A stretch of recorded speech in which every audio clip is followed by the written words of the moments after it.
This show is sponsored by Den 10 Insurance Services, helping businesses get the right insurance for all their insurance needs. Visit den10.io to get a quote. DENTEN.io. And remember, when you buy an insurance policy from Den 10, you're giving back on a global scale. Hello, all my entrepreneurs and business leaders, and welcome to the Michael Esposito Show, where I interview titans of industry in order to inform, educate, and inspire you to be great. In 2013, my guest found herself inside the walls of the same jail cell that she'd been released in over 20 years before. After much introspection and a chat with God, she realized the error of her ways.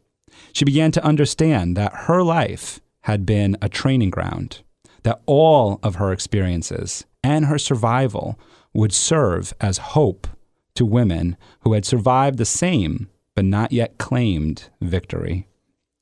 She was given the divine assignment to be the woman you needed, while homeless and addicted, to start a program that would bring help and comfort to other women who are caught in the same cycle of homelessness, abuse, and addiction, with which she was so familiar. Her ministry begun with a prayer, a few pairs of flip-flops, and a case of water, now reaches hundreds of homeless and underprivileged people in Poughkeepsie every week. My guest today is an amazing person.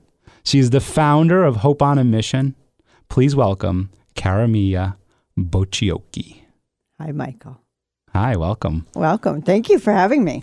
Thanks for coming on. What a beautiful bio that you have. I know that you have this amazing story. It's very interesting to me that I've mentioned your name to a few people of like, oh, she's coming on the show, or she's going to be one of the panelists on Take Action. And every one of them who knew you said, oh my goodness, she is amazing. She has an amazing story. And I was like, well, I better get my tissues ready, which speaking of which, because I have a tendency to get all teared up here. Do you? So I know it's going to happen, CaraMia. Okay. I know you're going to do it to me. Not me. Just the story. Yeah, the story. And, you know, before we got on air, you were talking to Uncle Mike, the producer of the show. Yeah. And something that I made a note of to make sure I brought back up was you said, there he goes again talking to me. Why is he telling me all this stuff? And you weren't referring to Uncle Mike because you looked up. I looked up, I was talking about God. Yeah, tell us about that. When I was a little girl, there was always this feeling that there was someone watching, but I didn't know who or what that was. And I remember being like 5 years old and sitting in a sunny sidewalk in Danbury, Connecticut. And I was playing with ants, and I squished an ant, and I thought in my head, oh my God, what if there's a giant bigger than me that wants to do that to me? Yeah. So I was like, well, so there must be, there's a being or something, whatever I choose to call it God, because it's just easier than explaining all the things that exist because of source. But yes, God. And I just remember like squishing the ant and going, oh, there's a giant in the sky who could do that to me. And it was scaled, right? Like, so I imagined that however small the ant was to me was how small I was to that being. And I was 5. And that was in my head. And I remember that. And it was just, so I sort of walked around the rest of my life with that idea that there was someone who was watching out, and I hadn't gotten squashed, so I must be being taken care of, right? But then there were a lot of other really hard things that happened in the prevailing few years.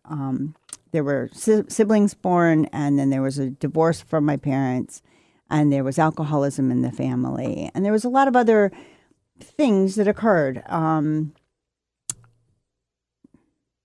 So there was some, so sexual assault keeps popping up, so I'm going to say it out loud, sexual assault. It wasn't a violent thing. It was my experience of being sexually assaulted as a child wasn't violent. It was just more like, that's weird. Why is that happening? And I didn't really have a place to process it, so it got tucked away in my memory. And then, you know, more things like that happened in my lifetime where I didn't have the cognitive ability to process whatever was occurring. So it got tucked away. And then I adapted my behaviors to protect myself from it happening again. And so I became very protective of myself and shut down a lot. And when we shut down and when we're in survival mode, we don't know how to process things. There's very quiet space. Well, when you're little, the frontal lobe of your brain isn't working anyway, right? It's not. You have little children. Do your children, are they logical? Do they make sense in what they do? No, they make no sense. It drives me nuts. And no, but isn't that great that they don't feel the need to make sense? You're right. And that they fully believe everything that they think? Yeah. How amazing and wonderful is that? Maniacs running around my house. Isn't it? But isn't it like the most creative and amazing thing Yes. to watch them just do stuff Yes. without fear? They do it with abandon. Yeah. They do it with joy. And that's our creative connection to source. That is the purpose why we're here. And then we have all of this crazy stuff from us adults, right? That tell them that that's not appropriate or it's not okay or what's wrong with your brain? What's wrong with you? Why do you think that way? One of the hardest questions to not ask our children is why. They have no idea why they do things.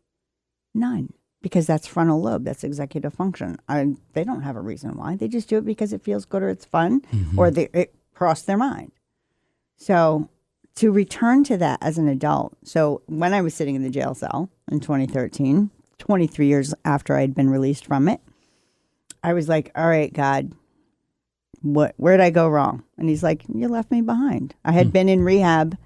I left jail in June of 1990 after a 4-month stint for petty larceny.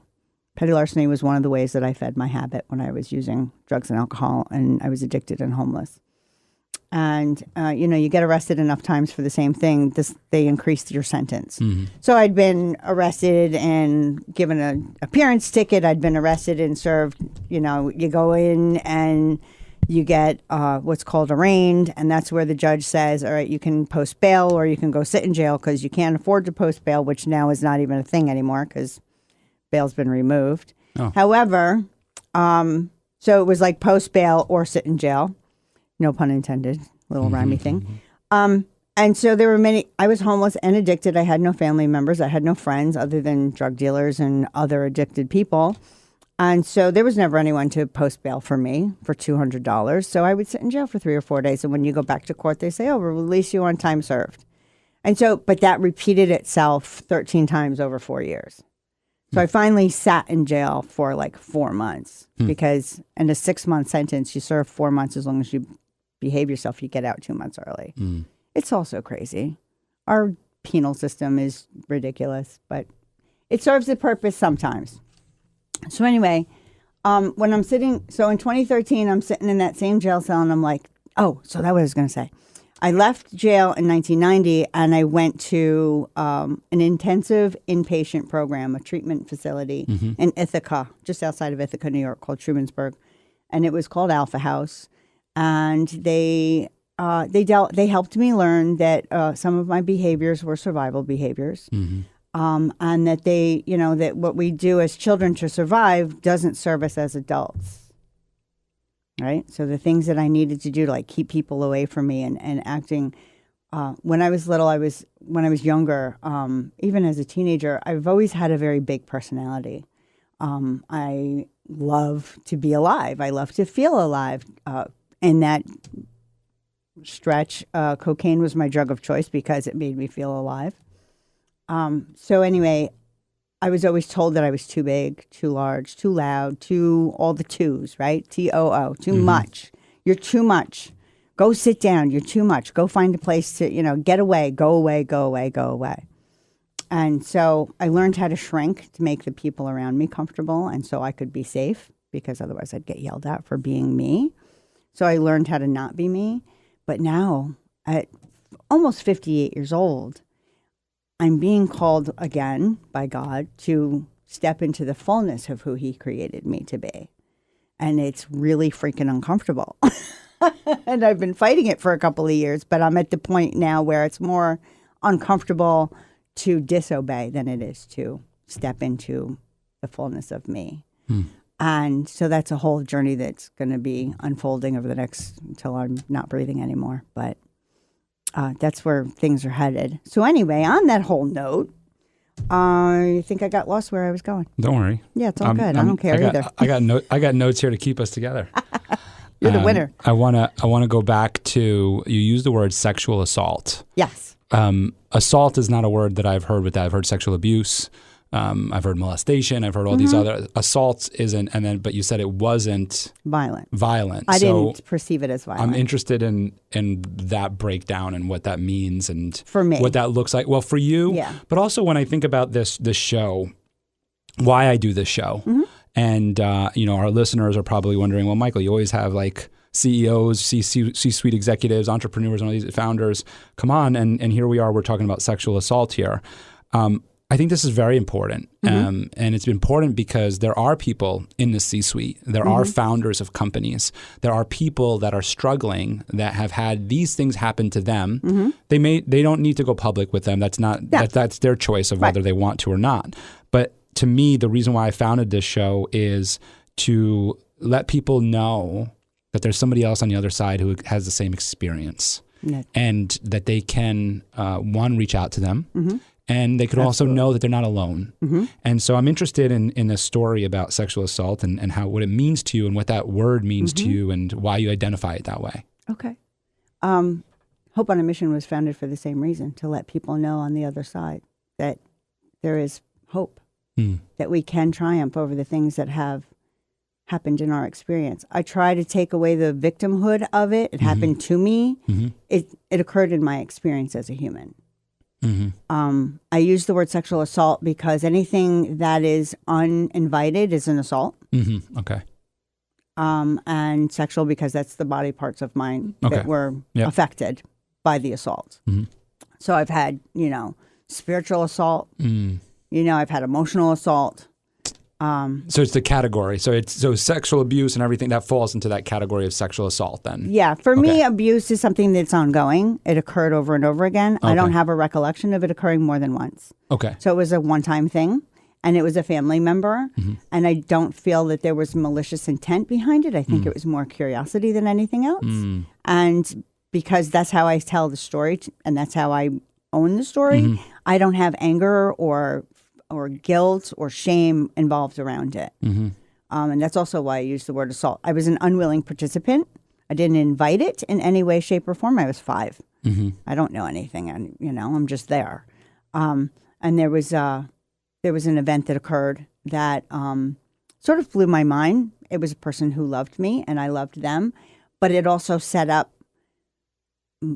It created a neurological pathway for this is love. This penetration is love. Because that person loved me and they did this to me and I had no other way to process it but to attach it to love. So there's a trauma connection because there was no other way to form that pathway, right? Because I didn't have enough. How old were you when you figured out that wasn't love? Almost 50. Yeah. I didn't even have a recollection of that memory as that intact memory until I was 48 years old in intensive outpatient therapy, and I was in a group setting, and I was facing a surgery. They had found, during my addiction, I used drugs in many forms, and intravenous was one of the ways I used drugs. Somehow I contracted hepatitis C, either through sexual activity or through intravenous drug use. And so in my first recovery from 1990 on, when I was pregnant in 1995, I had blood work done that Christmas prior to, so 1994 Christmas. I had gone to my dad's, had some alcohol, was clean and sober in my mind, had drinks once in a while because alcohol was never my drug of choice. So that's how I convinced myself that I could have a drink. A whole other story, right? So anyway, I had my couple of drinks at my dad's on Christmas Eve, and a few days later I went and had blood work done, and then I found myself pregnant in January, and in February the blood work came back with hepatitis C, and she's like, we're really concerned, blah, blah, blah. And I said all of that to say, I got lost. You were talking about the surgery and when. Thank you. Yep. So because of hepatitis C, the follow-up is to test your liver function, with blood work, and then do ultrasounds to see if your liver has become hardened, which is fibrosis or cirrhosis, those types of things. And in the exploration of an ultrasound, they found a cyst on my pancreatic tail. My grandmother died from pancreatic cancer. So this is where the little godlinks happen. Like, had I never been an injecting drug user and contracted hepatitis C, I wouldn't have found this cyst on the tail of my pancreas, which may have ultimately created my death. Which now I'm sitting. So here we are. We're doing all of this normal follow-up work. They see the little cyst on my pancreas, on the tail of my pancreas, which is near your spleen. It's 4 centimeters, no big deal. They watch it for years. It's not doing anything. And then all of a sudden in 2014, it went from 4 centimeters to 7. And they're like, we had done endoscopic biopsy where they drew fluid from it. It was a cyst, which is usually has like a shell. It's like a balloon. And when you draw stuff from it, it collapses. This did not. But the fluid inside of it was benign. So anyway, they're like, it's growing. We want to get it out of you. So that's great. Except that where they're telling me the cyst is on my pancreas and where my pancreas exists is also behind where I believed my soul and all of my pain was stored. So as a little girl, from the time the very first perceived trauma, pain, yes, all of those things. There was this little jar inside of me, right around your solar plexus, like right where your diaphragm is, just beneath your ribs. And that's where I stored everything. And so, when I'm in therapy, I like to lay on the floor and put my legs up in the chair. That's what feels safest to me, is to have my back on the ground and to be able to see up and around me. I can see everyone and everything. It's just how I do it. It's comfortable, and then I can share anything and I can say anything I want from that place. It feels really safe to me. So I'm in a group setting and I'm laying on the floor and the therapist is next to me and all of the other women in the program are with me and they're all sitting in the chairs with their backs to the wall. And the therapist says, why are you so afraid to have this surgery? And I didn't know that I was afraid, but I had become very manic. And they noticed that in the program. They were able to identify that I was like hyper reacting. I was running around going like, oh, I'm a medical anomaly. They don't know what it is. Like I'm the silver lining chick. Like my kill switch is silver lining. What's the good I'm going to find in this? How cool am I going to make this into so that I can find a way to handle this instead of sinking? I'm going to go up. I'm going to go as high as I can get. And so I'm like, la, la, la, skipping around like this is going to be really cool. And then she asked me this devastating question. What are you afraid of? And I had this like punch in the gut memory I said, I'm afraid they're going to take my soul. And in that moment, from the back of my head came this memory of this event. And I see myself as this curled up little 5-year-old on her bed. And there's a physical memory of a vaginal penetration. And then I can see my mother's back in the other room. Like this whole thing happened all at once. And I was like, holy crap. And then this gut-wrenching cry, this scream, this guttural, like if you took your little girl and you stabbed her. Like it just was animalistic. It was primal. It was horrible. And it was relieving at the same time because I didn't even know that was in there. So I was in a really great situation where I could be well supported and I was able to go through all of this. And it really sort of blew my mind.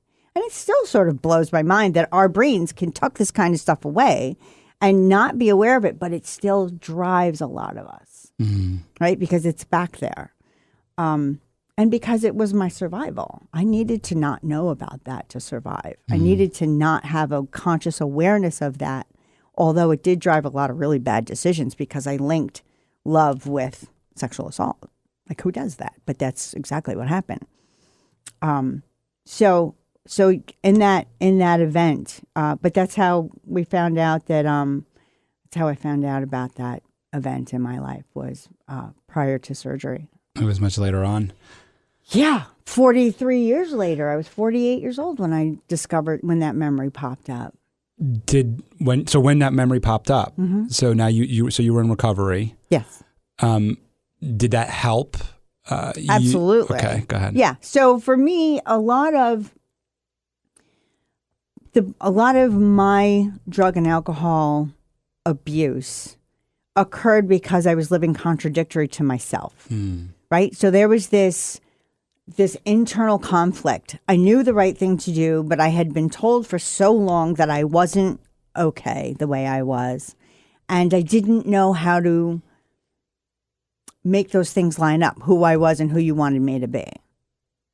Right? So I had to be whoever for my mom. I had to be over for my dad, my stepfather. I had to be somebody for my sisters. I had to be somebody at school. I had to be somebody for these friends. If I wanted friends, I had to be who they wanted me to be because who I wasn't acceptable. And I had learned that at home. So who you were wasn't acceptable. Was that linked to the sexual assault or was that separate from that? I mean, I'm sure it played a role, but... I'm really not sure. I haven't gone there with that one yet. I could make some shit up right now. No. I'm interested in that just because I do wonder how they end up linking up, especially when, these things sit in our subconscious. So they disappear in our consciousness, but they're there in our subconscious. So how do they come in? I think the link between the person who committed the act and my linking it to the person being a person that I loved, right, and who I believed loved me, right, and so that's what set that up. And then when that happened, because a 5-year-old brain can't perceive it as anything other than an event. There's really no, at least for mine, right. I didn't think he didn't love me. Mm-hmm. I didn't think he did love me. I just didn't. My body physically, my brain couldn't understand physically what was occurring. It couldn't handle penetration. Right. There was I wasn't even aware of that part of my body other than to urinate and defecate, right? There is nothing else down there. And then now there's this whole other thing going on. Right. Like, what's that about? And what I realized was as an adult in recovery now, and when I got into recovery this time around in 2013, one of the things that I promised myself was singleness, sobriety, singleness, and celibacy. Because I'd never not been sexually active, sober. From that time on. Well, I didn't consider that sexually active, but then there was another assault when I was 8 years old by a male babysitter. So there were things, because when a child is assaulted and they equate it with love, then they don't understand that it's not love, that it's assault or abuse. Right. And so you can almost set yourself up for a next one. Because you're so blinded by the signs, because you had to figure out how to make it okay. Because if it's not okay, how do you live? Right. Right. So you have to make it okay. So you twist this little thing into a thing that happened. It's okay. Which then I think goes on to other that, and also with what you were saying of like being that person who you're not. Yes. Yeah. Because in order to stay safe and for you to keep loving me and paying attention to me, I have to figure out who you want me to be. And then I have to be that person for you. Because that's what love is. Because that's what love is. So it does get tied to that whole... It's so sick and twisted. Yeah. But it's survival. Right. And every human, every animal that lives finds ways to be in survival. Mm-hmm. Right? So when there's safety and when there's love... And when all of the physical and emotional needs are met, that's when you get to grow. Mm-hmm. If those needs, so do you know Maslow's hierarchy of needs? Go ahead. Okay, so Maslow's hierarchy of needs is a triangle. This guy named Maslow said this is the hierarchy of needs, and the baseline is basically like physical safety, love, food, shelter, water, cleanliness, those things. They're basic. And if those needs aren't met, you cannot move forward on and up the scale into self-awareness. Mm-hmm. So... you stay in survival mode if those needs aren't met. So you can have food, clothing, and shelter, but if you have an emotionally unstable home, then you're not going to grow. Which speaks to so many of the issues that you deal with in Poughkeepsie and that we see in society across the globe. Yes. Where people say, I don't understand why they're doing that, or that cycle repeats itself. And it has so much to do with that, with what you're talking about, with Absolutely. that emotional side that doesn't get tapped into, that doesn't get seen. We think we can just, like you said, just give them a house and give them food and water, and then everything's going to be okay. But there's still so much more behind that. So much more. You mentioned the penal system. Doesn't meet those needs. Like, why is that person? Not supposed to. Why is that person repeating that issue? But you're right. It's not supposed to. But that's it's where brain wiring. Right. I mean, and this is where neuroplasticity kicks in, right? This is where neurology kicks in. Like, how do you learn how to walk? Well, you keep wiggling. How do babies learn the pincher grasp? They keep trying to pick stuff up. Mm-hmm. And until they create the wiring in their brain to make their finger and their thumb get together, and then they develop the dexterity and the strength, which is all wiring, it's all repeated behavior. So whatever's repeated is what's cemented. Mm. Yeah, I just feel like, for me, I mean, this is a personal opinion, that there needs to be some sort of, in part of the whole jail system, penal system, there needs to be some sort of rehabilitation that's like from the beginning.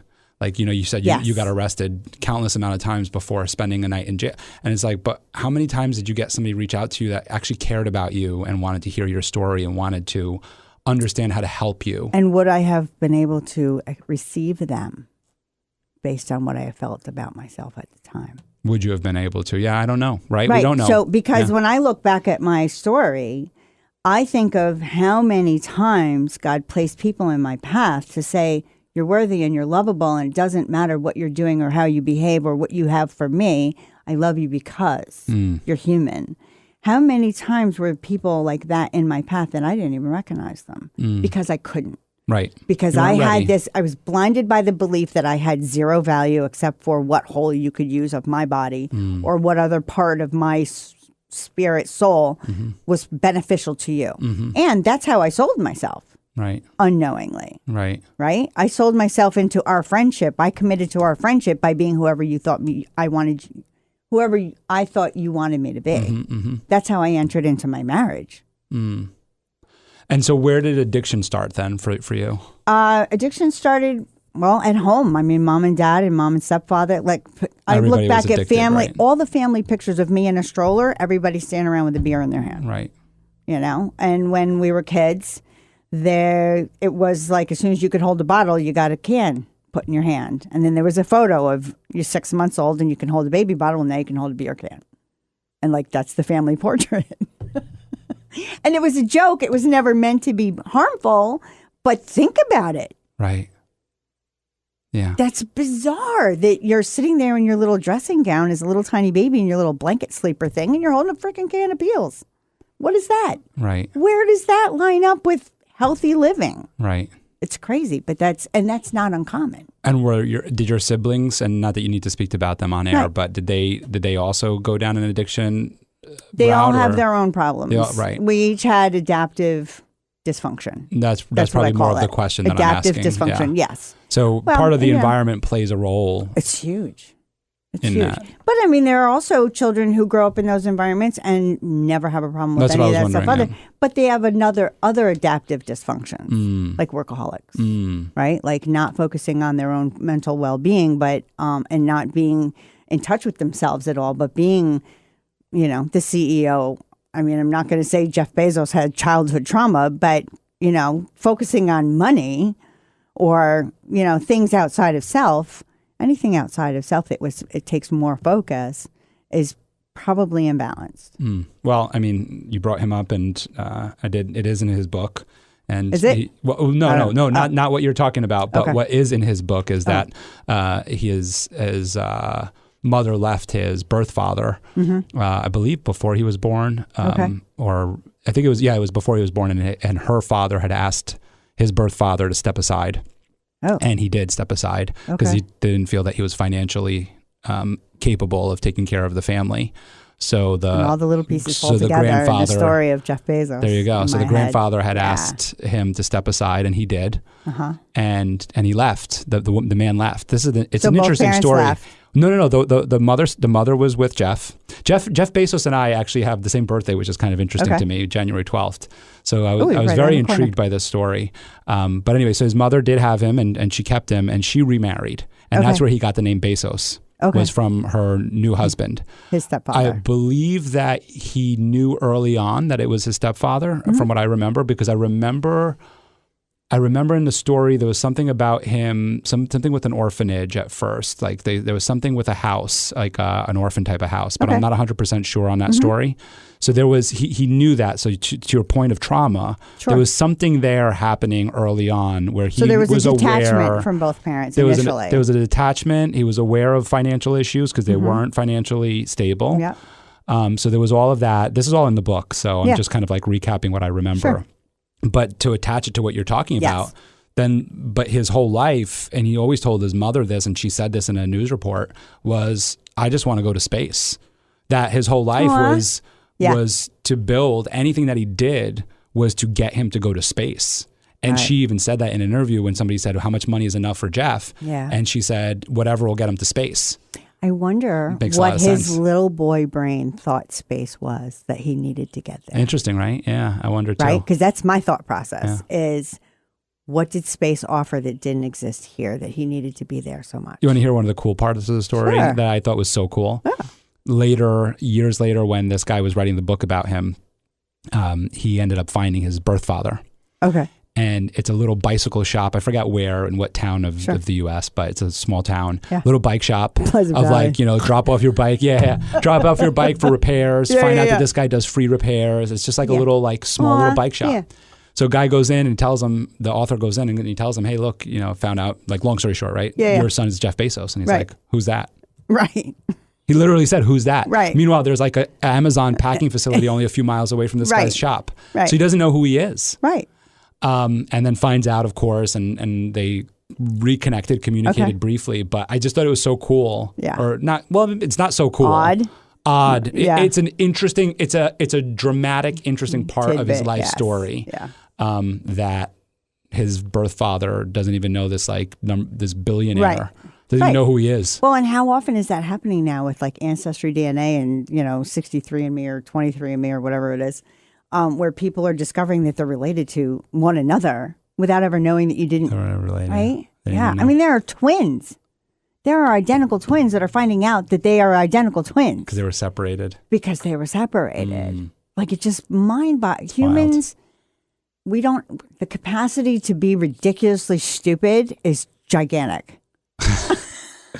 Well, but anyway. But the capacity to be insanely brilliant is also, and there's everything in between. Everything. Yeah. But anyway, there's the point of me bringing up the Jeff Bezos story is you brought him up in that, I mean, he might, I don't know what happened to him any other way, but that certainly was Elon Musk's similar story, father or grandfather. There was a bunch of, so anyway, back to you and your story, I think, I want to go back to the addiction route. So so you were saying that you grew up in this environment and then you carried it on and then cocaine and all this other stuff. So for me, the normal was like you go to work, you come home, you have a beer. Like Daddy, my stepfather would come home and he would have a beer. Mom would, once all of her chores were done and the assignment, dinner was cooked, she would slip on her house coat and her robe and sit in her chair with her Marlboro cigarette and her glass of scotch and a book in her rocking chair.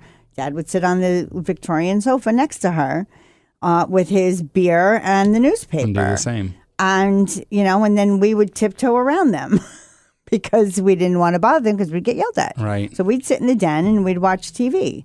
And then I think I remember, I think I was about 9. How old am I now? All right. My sister was born in 86. And so it was probably...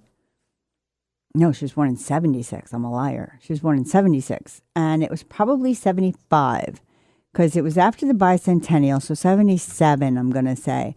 I found out my mother was pregnant with my half-sister. And I was crushed that they hadn't consulted me.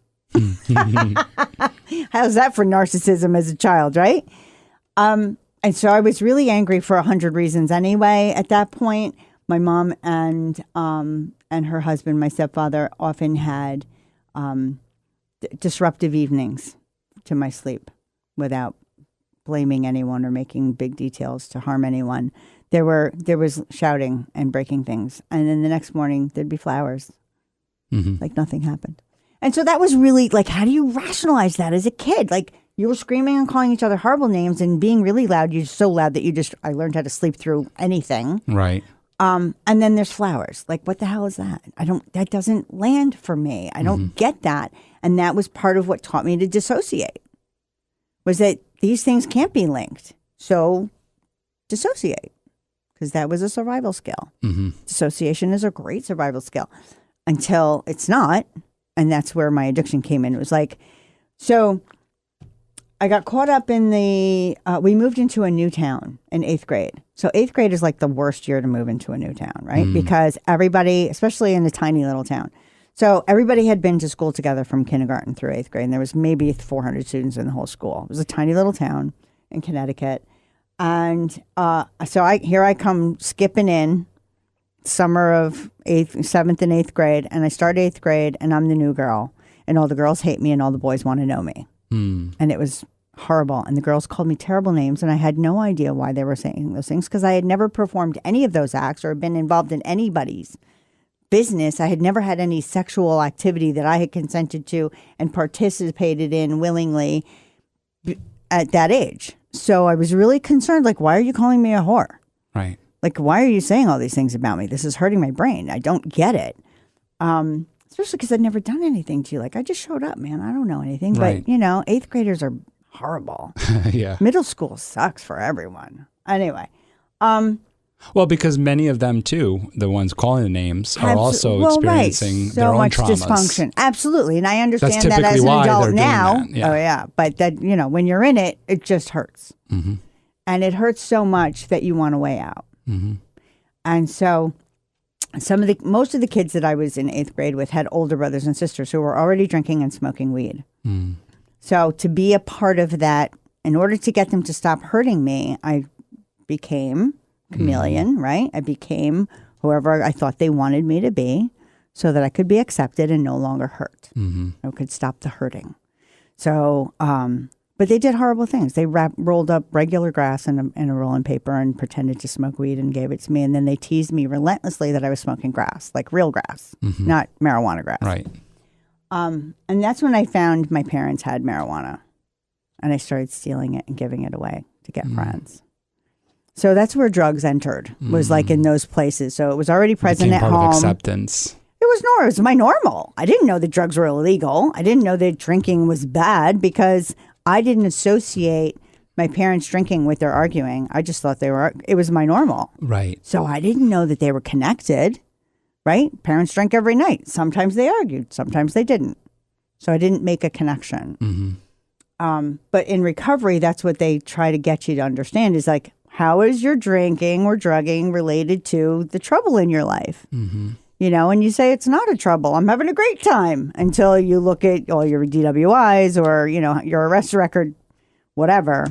Or your just personal misery, your financial demise, however it manifests itself for each person. So anyway, I started smoking weed. I never liked it. I drank alcohol. I didn't like it, but I did it because it was there and other people were doing it. So I did it because I wanted to be a part of. Right. Right. So here's where I feel alone and just disconnected from the universe. And I just so badly want to belong to someone. So this is my bridge to connection, is smoking what you smoke, drinking what you drink, wearing what you wear, being who you want me to be. So I do that. It's great. It creates a bond. I now have people that I feel connected to. Cocaine enters. That's even better than anything else on the planet. But it hasn't taken over my life yet. But now I go to work and I save my money and I buy a car and then I get more jobs. And so when I was 18 years old and I had graduated high school, I knew I didn't want to go to college because I'm a kinesthetic learner. I learn by doing.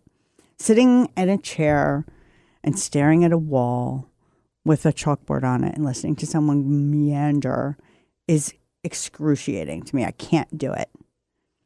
So I knew that I wasn't going to go to college. So I was a waitress and I worked in a gas station. I did I had 3 different jobs because I don't do one thing ever. So anyway, but I found cocaine in the restaurant business. It's very big. Drugs are always big in the restaurant business, construction business.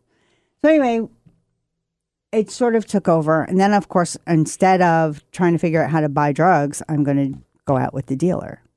But the dealer was 13 years older than me. So I'm 19 and he's 32. And he's been to Vietnam. Like, he's got this whole other worldly sense. And he's just happy to have a 19-year-old on his arm, right? Sure. And so I entered this whole crazy little world, and that's where I learned injecting drugs. And the shame and the guilt I would have every day after using was so freaking unbearable that I needed to use again to escape those feelings. I didn't know how to not feel this way. And I wasn't so disconnected from self that I didn't feel the shame and guilt. It became unbearable. And then I could only continue to use because feeling normal was no longer a thing. It was only shame and guilt and horror at what I had allowed myself to do again or stay high. So it became about staying high. And then I lost jobs and I lost my car and I lost my own self-respect, which little I had anyway, because I'd never really experienced respect, right? So how do you respect yourself if no one's ever respected you to begin with? And not because they were unkind humans, but because they didn't have self-respect. Right. My mom struggled with self-respect for years. My stepfather, all the people in my life, I didn't see.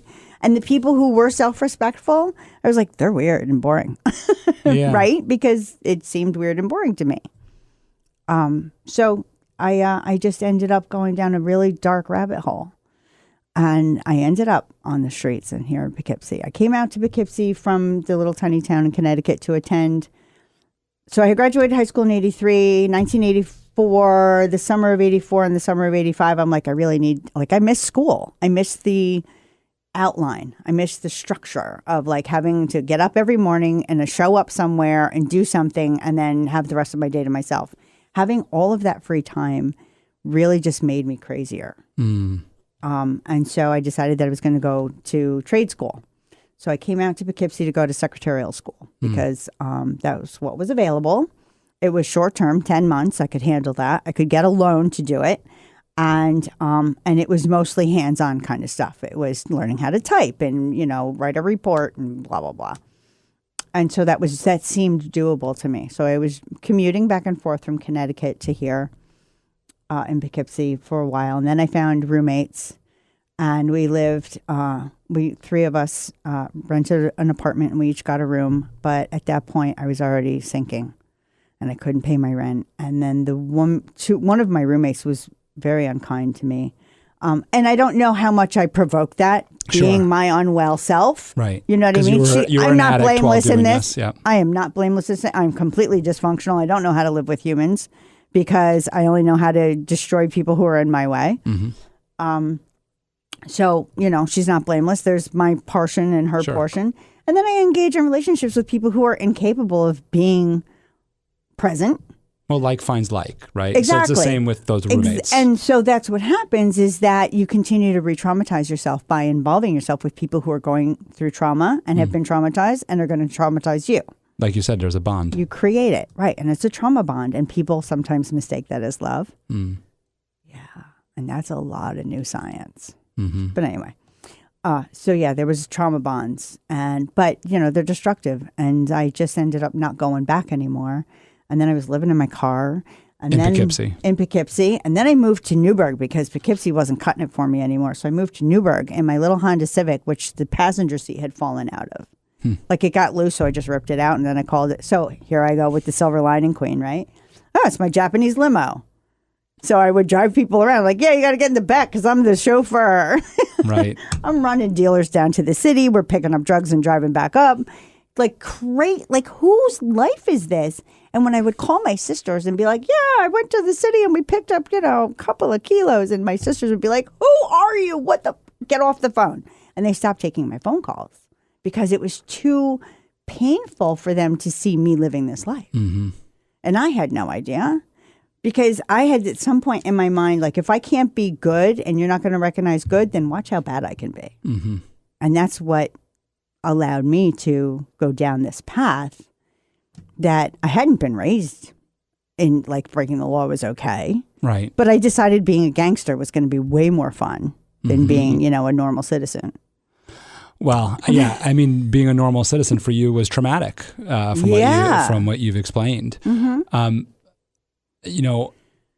Of course, there's so much more there to get into, and I'm sure you have some wild stories. But I want to. We're going to save our audience some of those ones. Yeah, we don't need to share them all. That'll be the Michael Esposito show after hours. Okay. You'll have to listen to.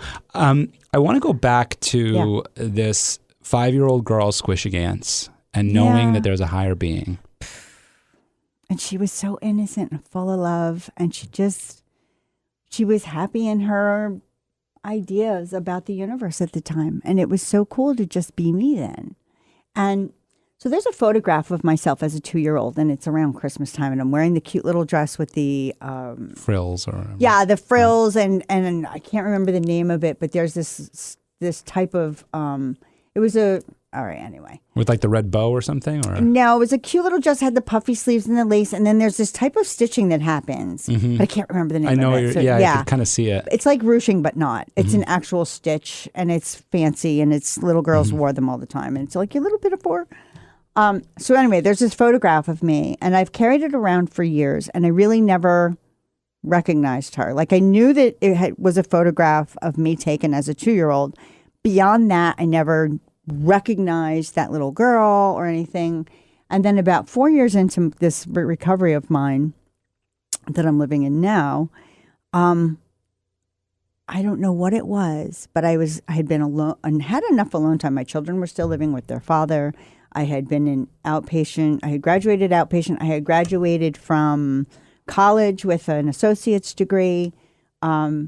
And I look over, and this photograph is on my mirror. And as I look over, there's a little glint in her eye, and it it ignited a glint in my eye, and my inner self recognized her finally.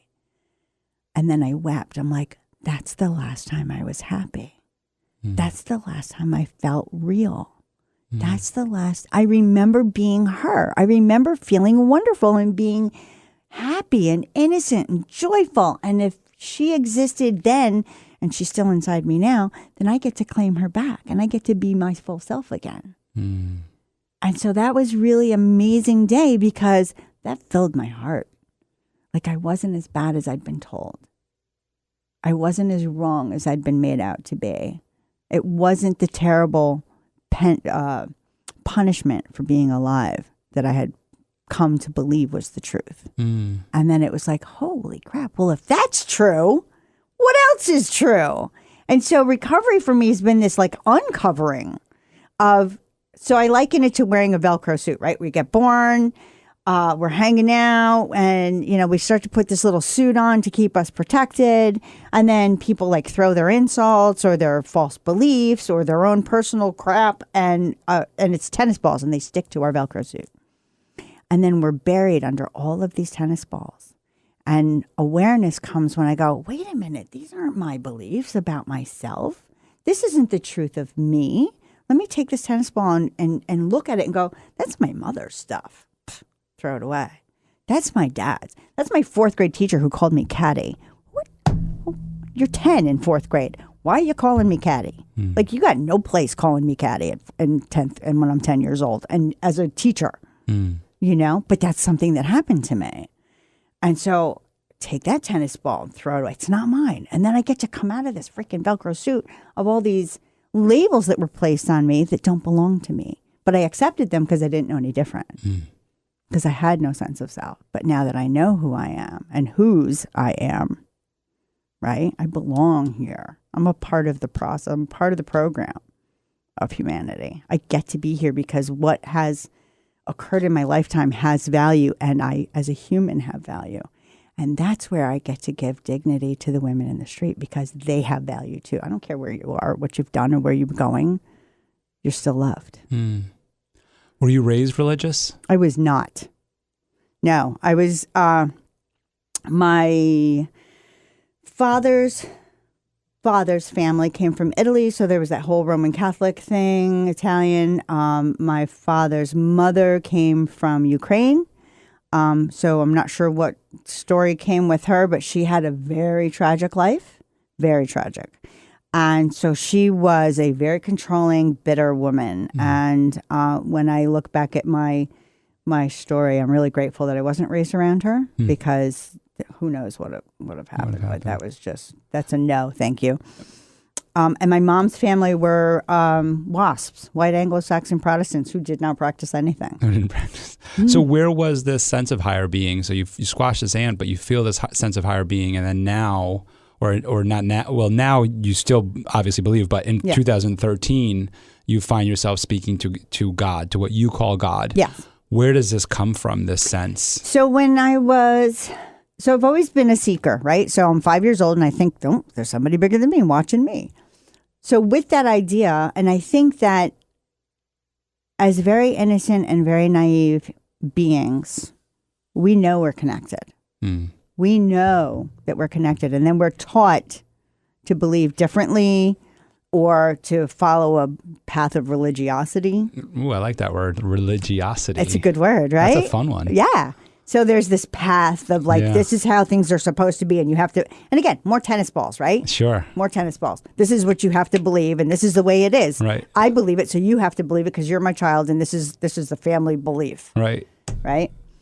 I've taken that tennis ball and thrown it too. Yeah. Right. I consider myself a spiritual person who believes in a higher being, but not in a religious sense. I don't follow any religion. But the girls are in religion. But I feel that there also needs to be a base of some sort to learn from. And then she comes back and she talks about CCD, and I give her, I encourage, of course, and support, but also but what if? Right. Questions. The most important thing for me has been to learn that my relationship with God is my relationship with God. Yeah. And there is no one who can direct that other than me and him. It's really him. I just have to allow it. You put a gender on because God. It's easier than saying he, she, they, them, their, Fair whatever, enough. all over and over again. For me, I'm just comfortable with referring to God my as him. Creator as God and saying him. And that's it. But if we are all created in the image of the Creator, then there's no gender. Okay. Specific. Right? Because think of all the different types of human beings there are on the planet.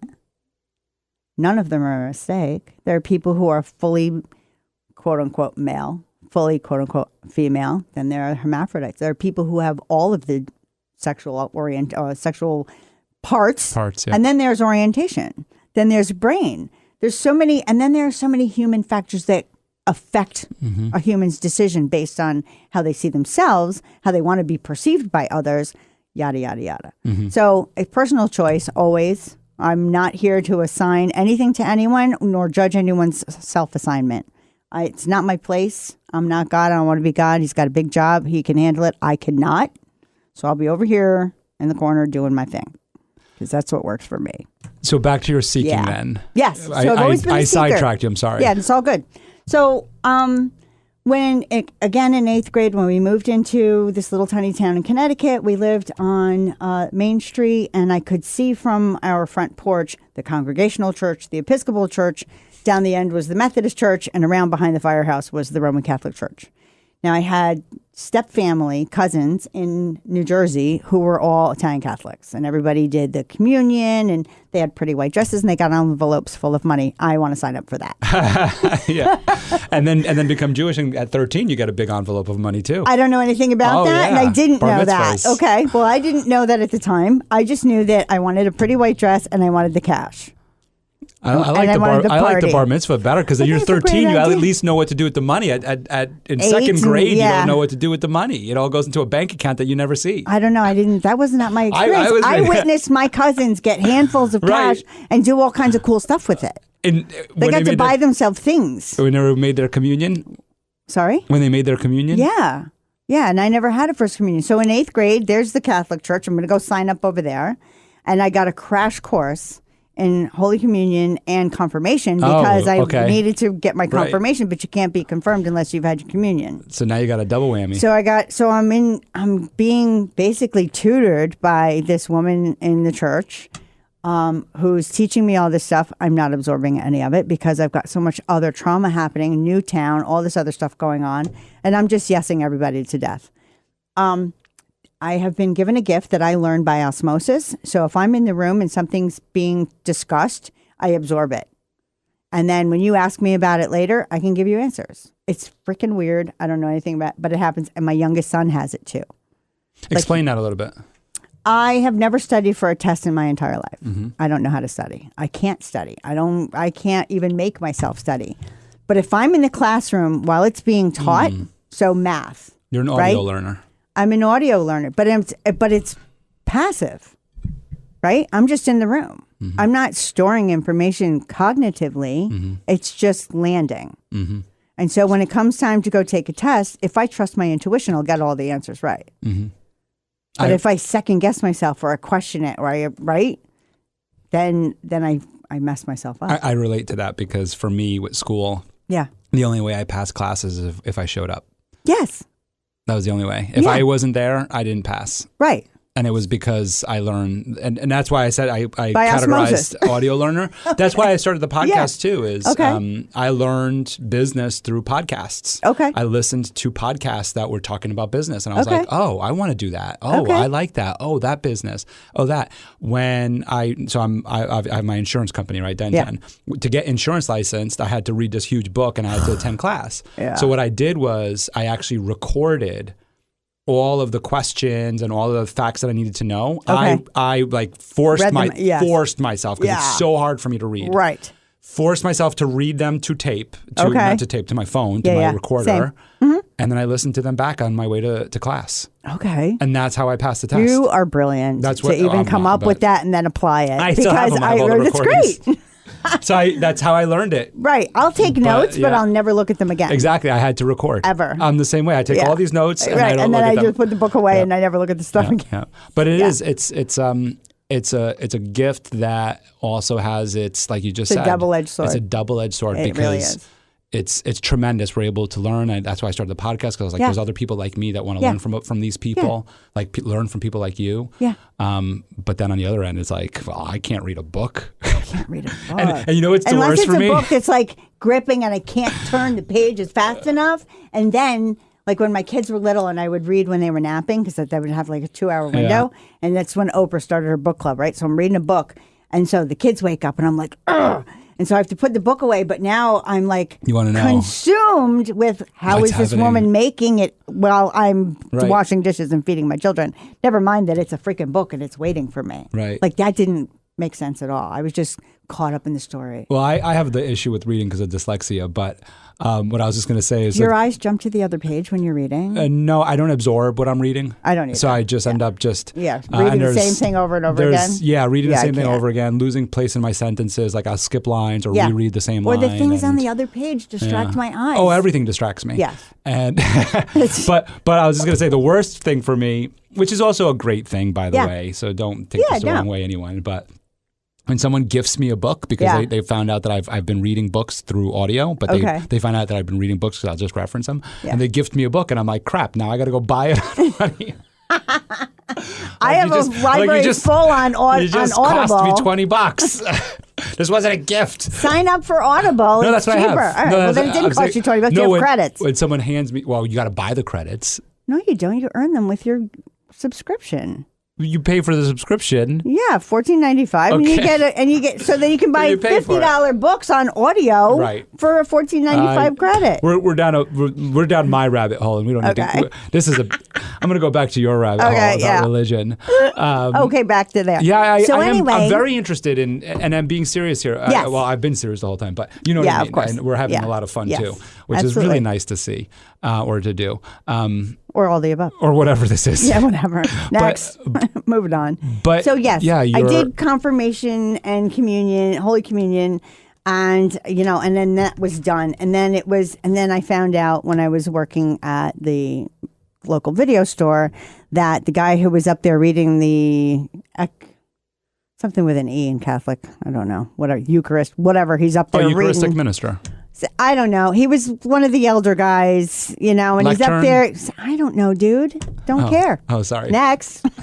Keep going. Yeah. So he's the guy that's up there reading the thing that the priest is not reading. He's reading the other thing, right? And then I'm working and then his wife leaves town. And he comes and hangs out in the rated X section of the store. And I'm like, what the hell? Like, he's presenting this and he's doing that. And I'm like, this is my whole freaking life. It's like, I see through people and it makes me nuts. And I used to be enraged by it because how dare you ask me to be someone and I'm trying to be that because that's what you want from me. And then you do something else. So conflict like, of values. What is wrong with this scene? And that's where I was like, I gave up on people. I don't give a heck anymore because all of you are liars. Everybody's a jerk. And I'm just going to go do me. And that's where I got really reckless. So anyway, in that same situation, I stopped going to the Catholic church. And about a year later, I was at a friend's house, and next door to her house was the parsonage for the Methodist church. So here's the Methodist pastor. He gets to be married. He's married. She's a feminist. Together they have a child. They're both white. They have a white child, blonde hair, blue eyes, and they adopted a brown child. And I'm like, I can sign up for that because he's a guy. He married a feminist. They adopted a brown kid, and they have a child. Like, this I can sign up for because there's some, like, equality here. Like, I can get into this. So I started going to Methodist church just because that looked more fair. It looked more real. And people were doing what they were saying and saying what they were doing. There was coherence and congruence. Right? So I start going to Methodist church and it's working and it's great. And there's this little fellowship of people and we pray for each other. And I had spiritual awakenings. I had some prayer that they prayed over me. I had already been injecting drugs at that point, and I had some other things. There was a laying on of hands and I felt a release of some bad spirits. There were a lot of really cool things that happened. And that's where I chose to give my heart to Christ. I was told that if I believed in Jesus Christ as my Lord and Savior, that I would have eternal life. And I said, okay. So that's where I gave my heart to Christ. But again, I didn't know what that meant fully. I only knew that I was doing what everybody else was doing. Like, I was still faking. I was still signing up for a community. So I stepped into that, but I didn't know, I didn't have a foundation. And so when things got really hard, so I would go to church and I'd come home and I'd go upstairs and read my Bible, and my mom and my dad and my stepfather are downstairs drunk and fighting. And then my mom would target me and she would say, you and your Bible and blah, blah, blah. And I'm just like, what the hell? So you're heaping more shame on me for doing something for myself. Ooh, that's a little awakening. Write that down. Terrible. Ugh. Anyway, so that was a little moment I just had. I never realized that I had shame regarding my belief from my mom and what that meant. I was angry about that. And so that's just come up. Cool. Now I get to deal with that. And I get to handle it and move it aside so that I don't have to carry it anymore. That's really fun. So all I ever wanted was my mom to love me, right? And she didn't love herself, so there was no capacity for her to share love. But I didn't know that at the time, right? I only knew that I was unacceptable to her. And everything I said or did, there was always something wrong with it. And so I felt like because I was always wrong, that I was wrong. Me, myself, my person was wrong. And I never realized until this moment that my mother shamed me for believing. And so I started to question my belief because she's my mom and she's right. I had assigned her as holy and righteous in my very young, tiny mind, right? Because she was the source of life for me, right? So she was my creator in my tiny, young cognition. And then because I didn't have the ability to grow mentally and emotionally, I still held that belief as a core belief that she was the giver of life. And so if I believed in someone else's giver of life, I was denying her, and she couldn't handle that. And that was another conflict for me. Wow. What was the belief? So many conflicts. Anyway, go ahead. What was the belief that she was shaming you in? Was it a belief in that I yourself believed or that in I God? believed in someone greater than her? That I believed in someone greater than her because she really needed me. She needed all of us to validate her. Me and my sisters. She was a really sad woman. She carried a very big burden of guilt and shame. A lot. And so for someone who she gave birth to seek someone higher than her, in my perception, really hurt her. What happened after you I guess didn't subconsciously discovered that she was shaming you? What's the question? What happened after that? So right now you I only now you ceased realized to believe. it, but then I sort of ceased to believe. Like I took my belief and I tucked it away. After that, I tucked it away and I kept it private. I didn't allow her to participate anymore. I didn't share it with her. And so again, here I am making something that makes me feel alive and have love. I'm putting it under a basket, right? Hiding this who little you are. light of mine, hiding. Yeah, not shining. Tucking it away and hiding it and not being myself and not being true to myself. Betraying me again. Feeling shame for who you are. Then I won't be that person. What does it feel like today to uncover that as you just did? It's going to take a while to unpack that. But right now it feels like amazing. It's amazing to recognize that was a thing. Like, oh, that's cool. So I get to go play with that now. Because there was always a shame associated with being a believer. But I didn't know why. And now I know why. Now I know why. So in this version of my recovery and having that conversation with God in February of 2013 in the jail cell and him saying to me, you left me behind and that's why you've been suffering because you don't stay connected to source. You're not being true to yourself. You're not being who I created you to be. You're pretending to be someone else. So come back into you. I got lost. Well, you're talking about how you tucked them away and then. Yeah. So that's okay. Thank you. So that's when, my mom passed in 2004.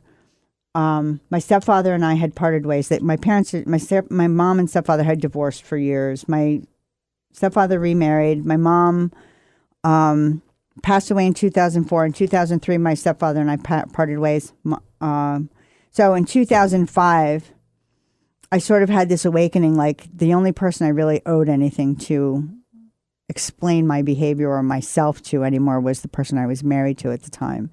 And I felt like he didn't deserve any explanations because he didn't see me for me either. But again, I wasn't putting my natural self out there. I was being who I thought he wanted me to be. Right. And when I tried to be me, I got kickback. Right. Big kickback. And so I couldn't be authentic in my marriage either. The only ones I was able to be authentic with were my children. And so I gave all of my energy to my children. And my husband became very upset with that. But he was also very lost. He had his own issues. We go back to we all do. Right. La. You know what I mean? I'm not going to talk about his business, but his struggles are his struggles. And so they kept us separated. We weren't able to be intimate in a person-to-person, emotional, mental, cognitive way because we were both very shut off. How old are your daughters now? I have 3 children, 2 boys and a girl. I don't know why I assumed you had daughters. I'm sorry about that. Because that's your perspective. Because you have daughters. Yeah, I'm sorry. And because I had 3 sisters. Okay. That could be because there's all girls all over the place. Yeah. My mom had 4 girls, and then of the 4 girls, 2 of us had children, and only one of us has 1 girl, and everybody else has boys. So you have. So I have a son, 27, who's on his way from Maryland now with my grandbabies. I have a daughter, 24, who has autism and lives with me full time, and she's a delight and a rock in my shoe. I love her though. And then my 22-year-old son. And my 2 youngest are both neurodivergent. Explain that. Neurodivergent is they're not typically neurotypical. They're on the spectrum. Okay. And how has your life and your story affected them in any way? So they lived through, they were born to my not being, so they got to, restart button. What year were they born? 95, 98, and 2000. So they experienced you in addiction? Sober, no. So I was clean and sober from 1990 until 2003. The first time. Okay. So, right. Oh, okay. So in 1990, I left jail in June of 1990. I struggled with some addiction issues. And then in October of 1990, the gentleman who I saw off and on, I called him and I said, dude, I can't take this shit anymore. I need to do something different with my life. Take me to St. Francis. I'm going to sign myself into the psych unit. So October 18th of 1990, he dropped me off at the ER and I went in and I said, if you don't keep me here, I'm going to take myself to the bridge and jump. And so they locked me up for 72 hours and it was great. And then we got in touch with social services and we got in touch with probation because I was a probation violator at the time. And that's when they set me up to go away the first time to inpatient treatment in Ithaca. Oh, okay. And so then you were clean and sober. So having then I was your kids. Clean and sober for 5 years before I ever became pregnant. And then from 95, so if you recall, I said that I was drinking in Christmas of 94, and that was the last time I drank. And then I got pregnant, and then I had kids, and I didn't drink, I didn't drug, I didn't do anything. And I was going to church, and I was calling myself a good Christian mommy, and I was raising them in the church. We were going to Faith Assembly of God at the time. And so your husband, so you were married at this time then? I was married at this time, and he was not a believer of the same faith. Christian, yeah, he didn't believe in Christian ideation. Yeah, he had Jehovah's Witness in his family, so he was raised with that. Yeah. And then he had explored Islam. He explored Sufi, and a couple of other things. So he had a very wider ideal. But he didn't live by any of it. So he, in his own struggles. Okay. But that's, dude, you do you. You don't have to believe, but this is how we're raising the kids. Or this is how I'm raising the kids. You can sign on or not, whatever. This is what I'm doing. And I've always been that strong person. Like, once I make up my mind, this is what's happening, and y'all just have to get out of the way or comply. So I raised my kids with a very structured environment, which I didn't feel like I had as a kid. And it went really, really well until it stopped going well. Until I went to, in 2003, my kids were all in school. Everybody had an IEP because they all had struggles. My daughter had been diagnosed with autism, and my youngest son hadn't been diagnosed with autism yet, but we could see that he was different. Different than typical children. Not different in a bad way. He just did everything differently than the other two and anybody else I knew. What's the age group in 2003? How old are they around? And with the story that you're going to tell? 2003, the youngest was 3, Maya was 4.5, and the other one was 8. So what happens in 2000? So they all go to school, they all have IEPs, and I'm like, now I don't have a purpose. Like, I don't know what to do with myself because I had been running, I had been running on. They were keeping you occupied. Being the organizer, and like, that's my go-to is like, how do I stay on top of it? Yes. They were my consumption. I was consumed by making sure that they were okay all the time. And so when they got all tidied up, and there was much discourse in the marriage. There was really no marriage. We were physically humans married in the same home, but there was no relationship. And you still hadn't dealt with a lot of the trauma internally. I hadn't dealt with anything really. And I'm still very unaware of a lot of it, right? So I'm running on autopilot in my marriage and in my parenting. I've designed it around a Christian belief system so that I can have a construct to follow.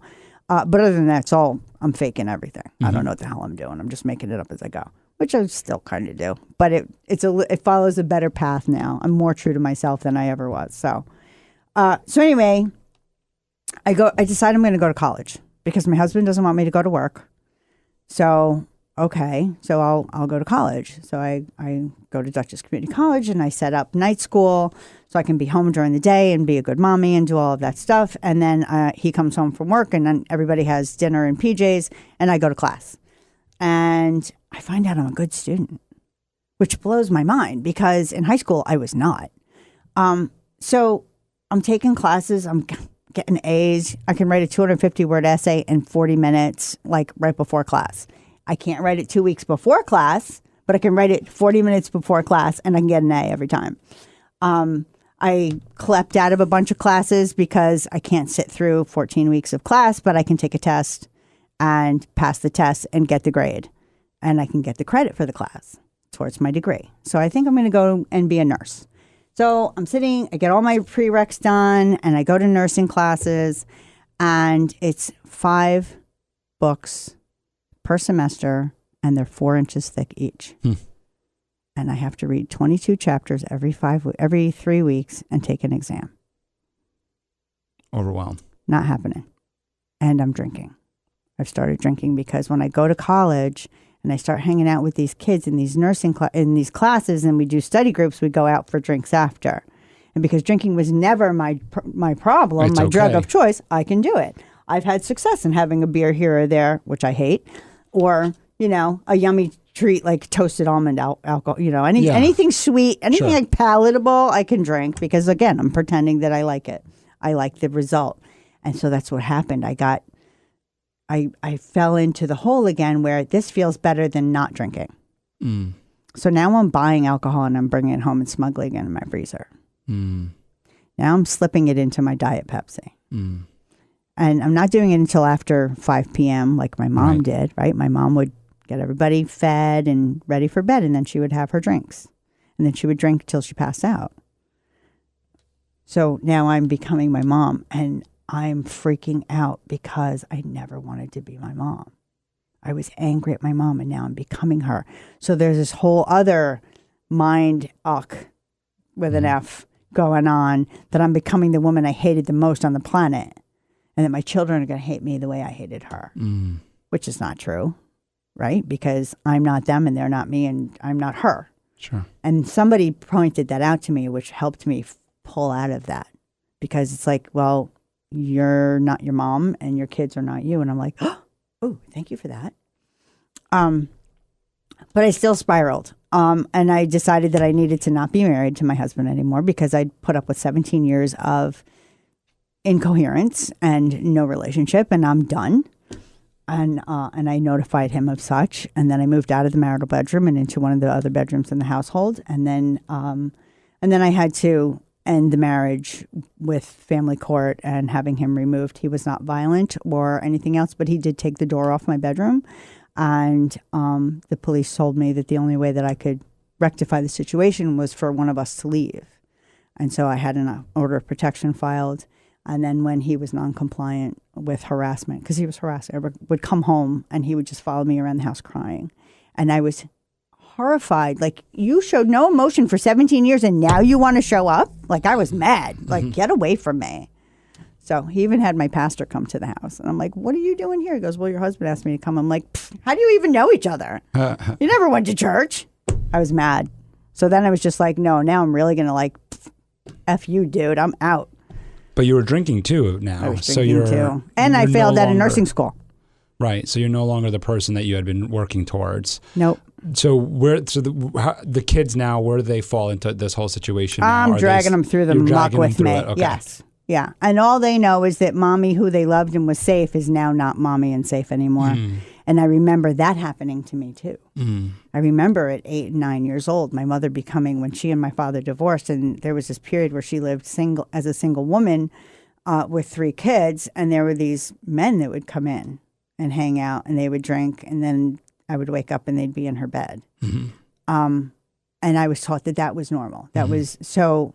This, as much as I hated it as an 8 and 9 year old child before my mother remarried, and I was repeating that behavior. And that was killing me too.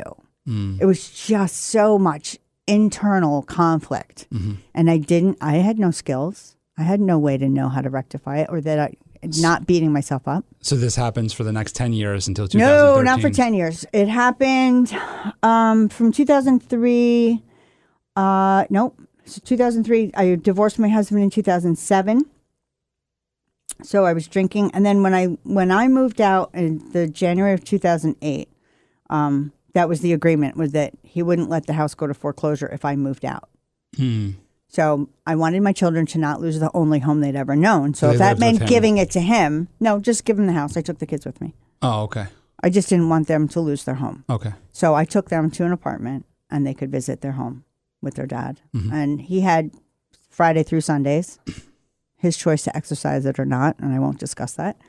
But the children still had the home that they had grown up in. And that was important to me because one of my traumas was that we moved all the time. Always. We were always moving.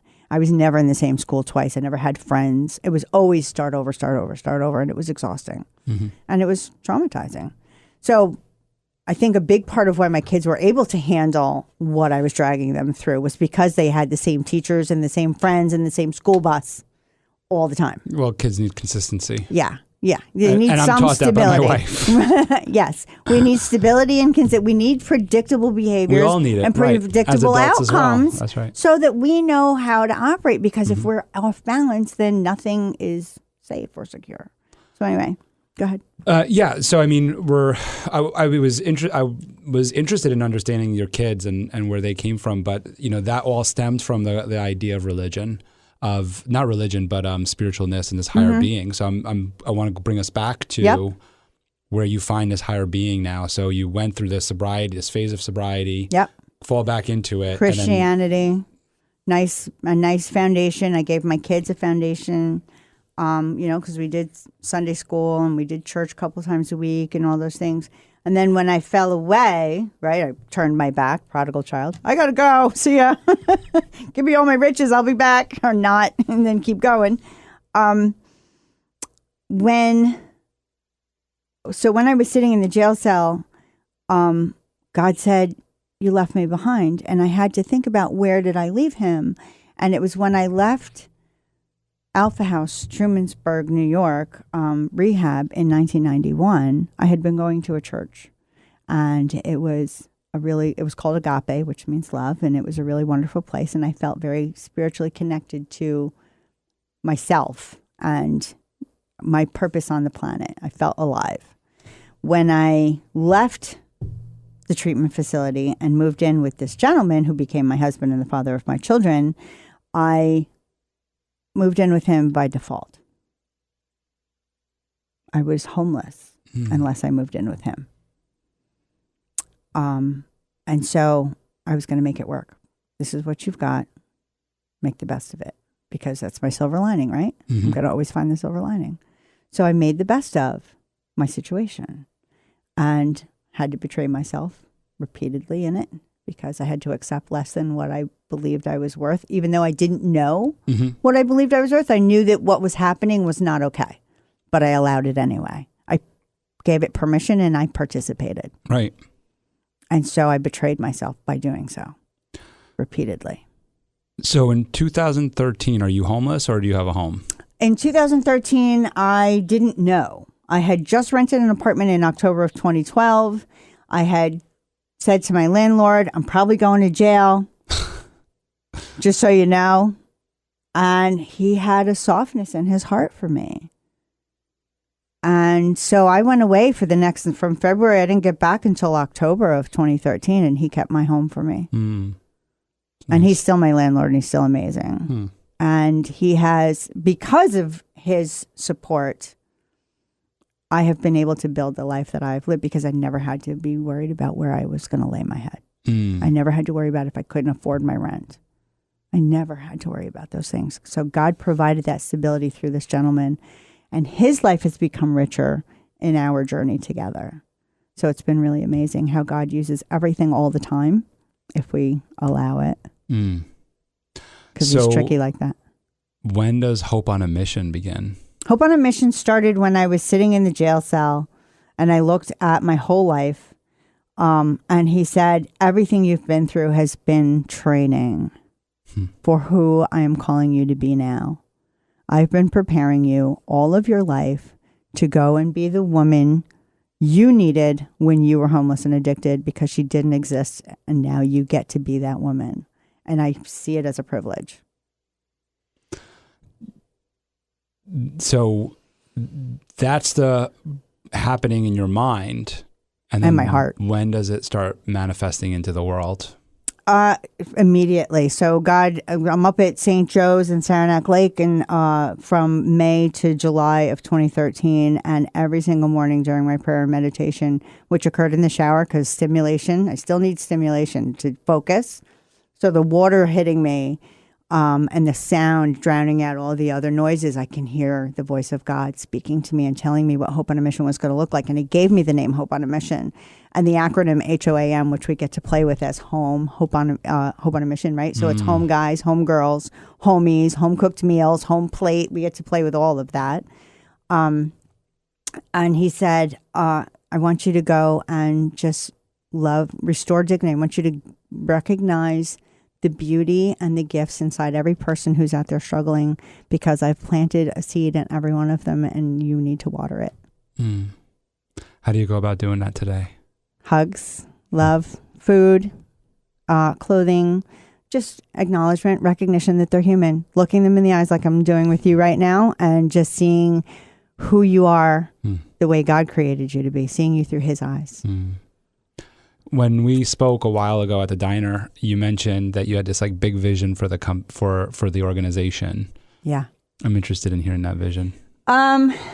So one of my goals is to have a short-term small goal is locally to have a safe space for women to visit, a storefront where they can come in, lock up their belongings. They can have a cup of tea or soup. They can take a shower, get dressed. They can take a nap if they need to.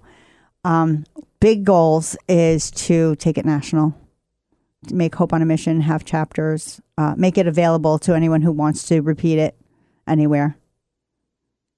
So I got to write a handbook and a couple of other things, which means I have to sit down and write, which I'm being called to do. And I've been fighting for probably 2 years, and it's just time to stop fighting. What are you going to write about? First and foremost, I'm going to write just the Hope on a Mission handbook. Just, love without condition. It's none of your business why someone comes and asks for help. Just serve them.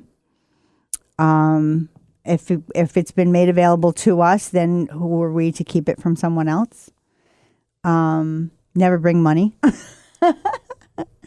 Offer to buy food or buy clothing for someone, but don't hand them cash. Love them. Just love them. Who are you today? I hate you right now. I wrote that question down like 20 minutes ago. Yeah. I am the best version of myself presently. I am the wholest I've ever been, and I'm grateful for all of it. I am a woman in recovery. I am a mom and a grandmother. I am a community leader, which blows my mind to even say out loud. I have the privilege. I'm a privileged human being that I get to be all of these humans in one person. Yeah, you're a really cool person. Gee, thanks. And it's so hilarious because when I was a kid, all I wanted to do was be cool. And I thought cool meant being a gangster or a drug user, right? And I find out that being a geeky nerd is actually cool. Yeah, it is. Being me is cool. I love being me now. But I hated everything that I thought I was back then because I was never being me. What's your message to anyone listening right now that is struggling to find themselves? Be patient and keep at it. And know that the things that you thought at the very beginning of your journey are the truth. And all of the things that you've heard about yourself from others may not be the truth. So have discernment. Know that the people who love you have never lied to you. And I mean love you, not love you with condition or love you by default, but the people who call you to your highest self, people who call you out when you're lying to yourself. Those people love you. Believe them. And forgive yourself. Well, yeah. I mean, that's part of loving yourself is recognizing your humanity. Recognize your humanity. If I didn't recognize that I'm a human being trying to figure it out, a human being. I'm not a human done or a human doing. I'm a human being. Yeah. I'm being a human. And being a human is hard work. There is no default button. I mean, there is, but it doesn't work for long. And we all make mistakes, every single person, and you got to forgive yourself and move on and pick Right, yourself because up. you're just mistakes aren't who you are. It's just what's occurred. Mm-hmm. Whether you did them intentionally or by default, whether they happened to you or by you, it's still a mistake. Move on. Yeah. It doesn't have to be your ball and chain or your anchor. Your quote is, "It's not about me." It's not about me. There's nothing on the planet that's about me. Who's it about? All of us. Humanity. It's about all of us. We're all here to learn together. And we can fight and we can call each other names and we can divide things according to color and race and beliefs and everything else. But at the end of the day, we're still together. Mm-hmm. Well, I can now honestly attest to you have an amazing story. Thanks. Everybody that like I said in the beginning of the show, have met and told you were coming on has said you're just an amazing story. I appreciate your authenticity and your honesty and your sharing and your vulnerability and all of this. To relive it over and over and over again in story and telling it, it certainly takes courage. Thanks. Is this where you cry? And I appreciate it. I love you. And I appreciate it. I do. And I hope that anybody who's listening and experiencing anything like that knows how to reach out to you. So please share that with them. My phone number, 914-456-2633. Text me anytime. We'll figure it out and we can meet or we can text or we can talk, whatever. Cool. My story is your story. And all that will be in the show notes. And of course, Hope on a Mission. People can find that. Where's the website? hopeonamission.org, hopeonamission@gmail.com, at HOAMPK for Insta and Facebook. Warm meals, safety, security. Yeah. I love it. It's awesome. Love and friendship, compassion. Well, thanks so much for coming on. This has been an amazing little 2-hour ride with you, or hour and a half. Yeah, ride with you. It's been amazing. Thanks for giving me this space to do this. Appreciate it. Yeah. Welcome. Thank you. Yeah. Thanks for coming on. Thank you for listening to The Michael Esposito Show. For show notes, video clips, and more episodes, go to michaelespositoinc.com/podcast. Thank you again to our sponsor, Den 10 Insurance Services, helping businesses get the right insurance for all their insurance needs. Visit den10.io to get a quote. That's DENTEN.io. And remember, when you buy an insurance policy from Den 10, you're giving back on a global scale. This episode was produced by Uncle Mike at the iHeart Studios in Poughkeepsie. Special thanks to Lara Rodrian for the opportunity and my team at Michael Esposito Inc.